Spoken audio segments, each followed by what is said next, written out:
Le phénomène des battements est un phénomène très important au niveau des ondes. Il se produit au niveau des ondes sonores, comme nous allons voir, mais il se produit également pour les ondes lumineuses et pour les ondes radio et toutes sortes d'ondes qui nous entourent. Donc, vous avez ici deux diapasons que je peux mettre en vibration pour émettre un son. Donc, le premier ici. Le deuxième.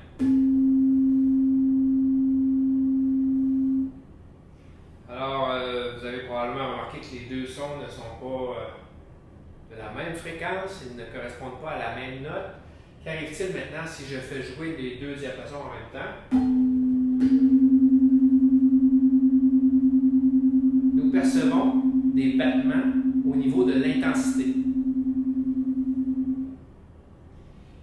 Si je modifie la fréquence du deuxième diapason, vous avez entendu tantôt des battements rapides.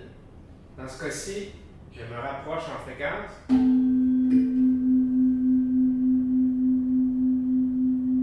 Les battements sont un peu plus lents que tout à l'heure. Si je m'approche encore plus,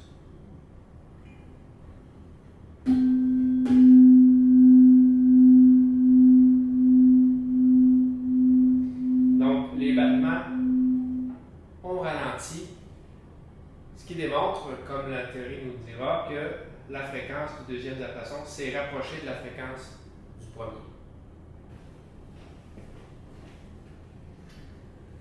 Alors, ce que nous venons d'entendre avec les deux diapasons, ce sont des battements qui se produisaient entre deux sources sonores de fréquences différentes. Donc, si on revoit la théorie rapidement, si on combine une onde sinusoïdale de fréquence F1 avec une onde sinusoïdale de fréquence S2, donc les combiner, ça veut dire les superposer, les additionner.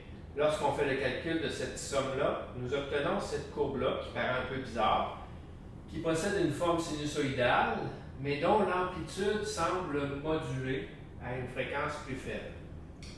Donc, la courbe sinusoïdale à l'intérieur, en noir, va posséder une fréquence qui est tout simplement la fréquence moyenne des deux signaux que l'on a additionnés. Donc, la note que nous entendons lorsqu'on combine deux notes légèrement différentes, c'est comme la note moyenne. Et l'intensité, elle, va fluctuer à une certaine fréquence, qu'on va appeler la fréquence des battements, qui correspond à la différence des fréquences entre les deux sources.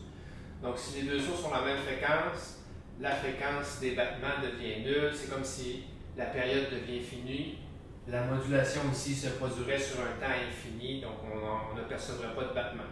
Mais à partir du moment où la fréquence 2 diffère de la fréquence 1, on se met à percevoir des battements, et plus les deux fréquences vont être différentes, plus la fréquence des battements augmente. Donc, plus les battements sont rapides. Donc, nous allons illustrer ce phénomène-là à l'aide du montage suivant. Nous avons présentement deux sons qui sont émis par les deux haut-parleurs. Donc, si je mets le volume ici,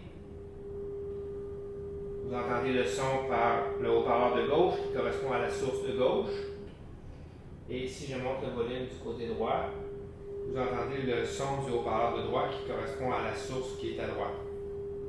Les deux signaux sont montrés sur l'écran de l'oscilloscope, donc on voit celui de gauche en haut et celui de droite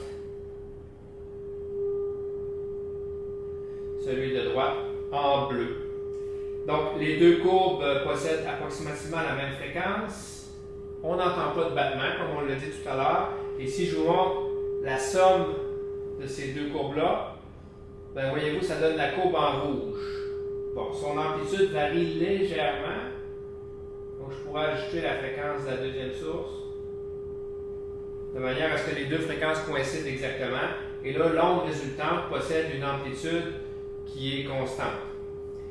Par contre, si je modifie la fréquence de la source numéro 2,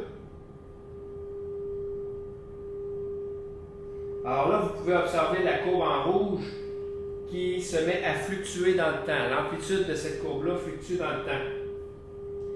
Et on l'entend aussi, le battement. Si je m'éloigne encore plus de la source numéro 1, en termes de fréquence, vous voyez que la fréquence des battements a augmenté. On voit clairement les battements là, qui se produisent sur la courbe rouge.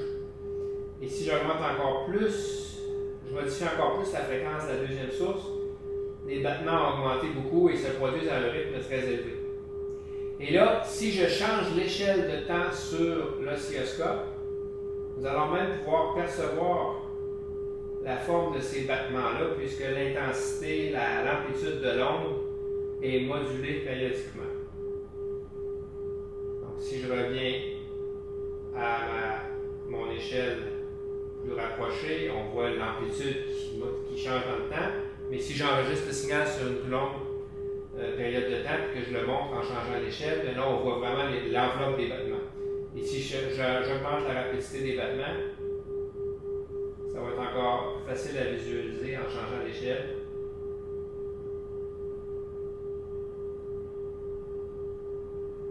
Donc, vous voyez la courbe en rouge qui montre des battements à une certaine fréquence qui correspond à la différence de fréquence entre les deux sources que l'on considère.